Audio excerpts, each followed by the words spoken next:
मला माणूस आणून द्या. काय कधीपासून ते बेपत्ता 2 दिवस झाले बेपत्ता आहे. कार दुपारपासून बेपत्ता आहे. माझ्या लेकराचा बर्थडे होता, ते बर्थडेचं पोरीला बी काय घेतलं नाहीये. तसेच गेल्या 7 महिन्यापासून त्यांना कुठलाही नवीन गुन्हाही तपासावरती दिलेला नाही आहे. ते स्वतःच चांगल्या पद्धतीनं केडगाव चौकी या ठिकाणी तपास करत आहेत. फक्त म्हणले की मला खूप टेन्शन आलेलं आहे, मी बाहेर चाललोय, आत्महत्या करायला चाललोय, मला काहीच बोलू नका, मला ढकलून दिलं. यवत पोलीस ठाण्यात खळबळ. पोलीस नाईक निखिल रणदिवे बेपत्ता. दौंड तालुक्यातील यवत पोलीस ठाण्यात कार्यरत असलेले पोलीस नाईक निखिल रणदिवे हे कालपासून रहस्यमयरित्या बेपत्ता झाल्याने पुणे ग्रामीण पोलिसात खळबळ उडाली आहे. बेपत्ता होण्यापूर्वी रणदिवे यांनी व्हॉट्सअप स्टेटसवर एक धक्कादायक पोस्ट शेअर करत यवतचे पोलीस निरीक्षक नारायण देशमुख यांच्यावर त्रास देत असल्याचा गंभीर आरोप केला होता. जीवाचं बरं वाईट करू शकतो असा इशाराही त्यांनी आपल्या स्टेटसमध्ये लिहिला. या प्रकरणाची नोंद शिक्रापूर पोलीस ठाण्यात करण्यात आली असून रणदिवे यांच्या शोधासाठी 4 विशेष पथकांची नियुक्ती करण्यात आली आहे. पत्नी अक्षदा रणदिवे यांनी तातडीने शोधाची मागणी केली आहे.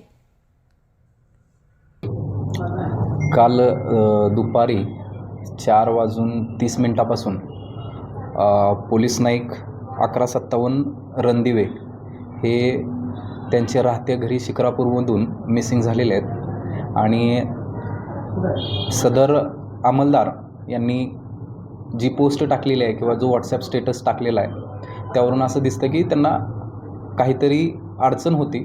त्याच्या अनुषंगानं त्यांचे जे आरोप आहेत त्या अनुषंगानं त्यांनी याच्यापूर्वी कधीही 4 तारखेच्या पूर्वी कधीही त्यांनी कुठल्याही पद्धतीची तक्रार DYSP ऑफिस असेल किंवा SP ऑफिस असेल किंवा ॲडिशनल SP ऑफिस असेल कुठंही केलेली नव्हती. 4 तारखेला त्यांनी एक मेल केलेला आहे आणि 4 तारखेला ते सुट्टीवरती असल्यापासून ते गावी असल्यापासून तिथूनच ते काल मिसिंग झालेले आहेत. सदर व्यक्तीला शोध घेण्यासाठी यवत पोलीस स्टेशनची 4 पथकं आम्ही रवाना केलेली आहेत. त्याचबरोबर त्यांच्या कुटुंबियाशीही आमचे कर्मचारी कंटिन्युअस कॉन्टॅक्टमध्ये आहेत आणि टेक्निकल सपोर्ट आणि इतर गोष्टींच्या माध्यमातून त्यांची सर्च आणि ट्रेसिंग सुरू आहे. त्याच्या अनुषंगानं ज्यावेळी त्याचं स्टेटस दिसलं तेव्हापासून आमचे कर्मचारी त्या ठिकाणी त्याला शोधण्यासाठी गेलेले आहेत. सदर व्यक्तीचे जे काही आरोप आहेत त्याच्यामध्येही आम्ही स्वतः चौकशी करत आहोत. त्यांना कुठल्याही पद्धतीची ड्युटी जी आहे किंवा त्यांना साप्ताहिक सुट्टी दिली गेली नाही दिली गेली याच्याबद्दल आम्ही स्वतः पोलीस स्टेशनचे ड्युटी बटवडा रजिस्टर स्वतः चेक केलेले आहेत. त्यांना रेग्युलरली त्यांच्या साप्ताहिक सुट्ट्या दिल्या जात होत्या. तसेच गेल्या 7 महिन्यापासून त्यांना कुठलाही नवीन गुन्हाही तपासावरती दिलेला नाही आहे. ते स्वतःच चांगल्या पद्धतीनं केडगाव चौकी या ठिकाणी तपास करत आहेत आणि त्या ठिकाणी कामकाज बघत होते. आजपर्यंत कुठल्याही पद्धतीची म्हणजे कालपर्यंत त्यांनी कुठल्याही पद्धतीचं ग्रीव्हन्स हे वरिष्ठ कार्यालयासोबत मांडलेले नव्हते आणि त्यांनी अचानक ते काल स्टेटस टाकून ते मिसिंग झालेले आहेत. तरी आमचं आता प्रायोरिटी ही आहे की त्या मिसिंगमधून त्यांना ते ट्रेस करणं, त्यांचा शोध घेणं, त्यांना घेऊन येणं आणि त्यांचं काउन्सिलिंग करणं, त्यांचं आणि त्यांच्या फॅमिलीला जे काही मानसिक हे असेल त्याच्या अनुषंगाने त्यांना सपोर्ट करणं यावरती आमचा भर आहे. बाकी त्यांनी दिलेल्या ज्या अर्जाची इत्थंभूत चौकशी करून तसा अहवाल आम्ही SP ऑफिसला पाठवणार आहोत. कार्यमुक्तीच्या बाबतीतचे जे काही आदेश आहेत त्या अनुषंगानं काही पोलीस स्टेशनचे कर्मचारी येणं, त्या ठिकाणी पोलीस स्टेशनची पेंडन्सी, त्या ठिकाणी स्वतःकडे असलेले गुन्हे या अनुषंगानं प्रत्येक पोलीस स्टेशनला आपण काही अंमलदारांना काही वेळ त्या ठिकाणी त्यांचं जे राहिलेलं काम आहे ते काम करून घेण्यासाठी त्यांना आपण अवधी देत असतो. काही कर्मचारी स्वतःच असं म्हणतात की आम्ही 1-2 महिन्यानंतर लेट जातो. जर त्यांना अशा पद्धतीनं जर अडकवून ठेवल्याचं जर त्यांना वाटत असतं तर त्यांनी कोणत्याही क्षणी त्यांनी DYSP ऑफिस किंवा SP ऑफिसनंच त्यांची जनरल ॲन्युअल ट्रान्सफर केलेली आहे. त्या अनुषंगानं त्या ठिकाणी जाऊन दाद मागायला हवी होती आणि त्या अनुषंगानं आपण त्यांना त्यांचं रेकॉर्ड बघून आणि त्यांचे जे काही गुन्हे आणि प्रलंबित असणारी प्रकरणं बघून आपण त्यांना रिलीव्ह करू शकलो असतो. परंतु त्यांनी असं कुठलंही हे जे काही लीगल स्टेप्स आहेत ते कुठल्याही घेतलेले नाहीत, त्यांनी कुठंही तक्रार केलेली नाही, कुठं भेटलेले नाहीत वरिष्ठांना, आणि त्यामुळं ते थोडंसं जरा ते चौकशीचा विषय आहे.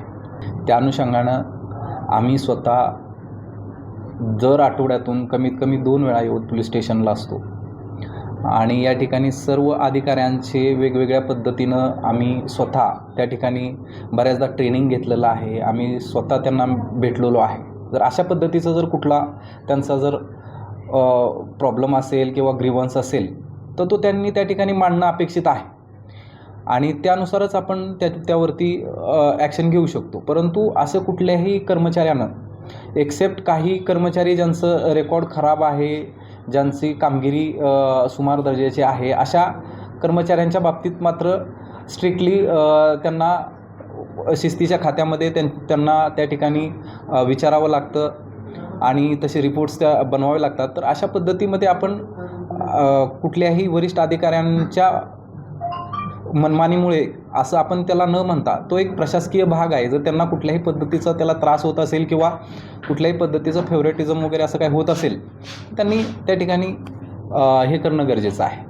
पोलिसांना वरिष्ठांना त्या ठिकाणी सांगणं गरजेचं आहे.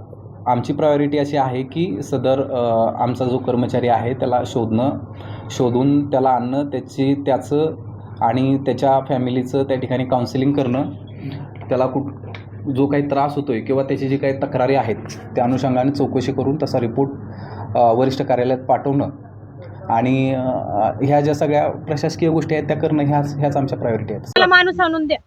काय कधीपासून ते बेपत्ता 2 दिवस झाले बेपत्ता आहे. कार दुपारपासून बेपत्ता आहे. माझ्या लेकराचा बर्थडे होता, ते बर्थडेचं पोरीला बी काय घेतलं नाहीये. काय एकंदरीत काय घडलं असावं? मला काहीच सांगू नका, फक्त आता मला माणूस आणून द्या. हे त्यांचे भाव आहेत. शेवटी त्यांनी एक निरोप दिला आपल्या व्हॉट्सअप मार्फत. टेन्शन मध्येच असायचे पूर्ण. घरी व्यवस्थित बोलत नव्हती, काय नव्हतं. नाही भाव आहे, बोलणार आम्ही आताच राहतोय ना, त्यांना पण माहिती ना. ते काहीच बोलत नव्हते घरात. काल काय घडलं नेमकं? काहीच काय घडलं नाही, टेन्शन मध्येच होते. मला फक्त म्हणले की मला खूप टेन्शन आलेलं आहे, मी बाहेर चाललोय, आत्महत्या करायला चाललोय, मला काहीच बोलू नका. मला ढकलून दिलं. तुम्ही त्यांना रोखण्याचा प्रयत्न नाही केला? रोखण्याचा प्रयत्न केला ना, मग ढकलून दिलं ना त्यांनी मला.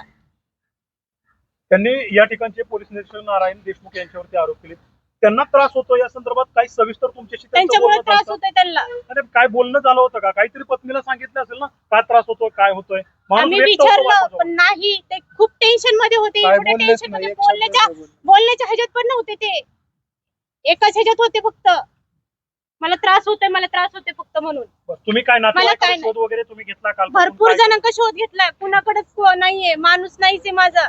2 दिवस दुपारपासून काय बदली झाल्यानंतर काय आता तुमची मागणी काय असणार आहे? तुम्ही मला काय नाही, मला फक्त माझा माणूस चांगला आणून द्या.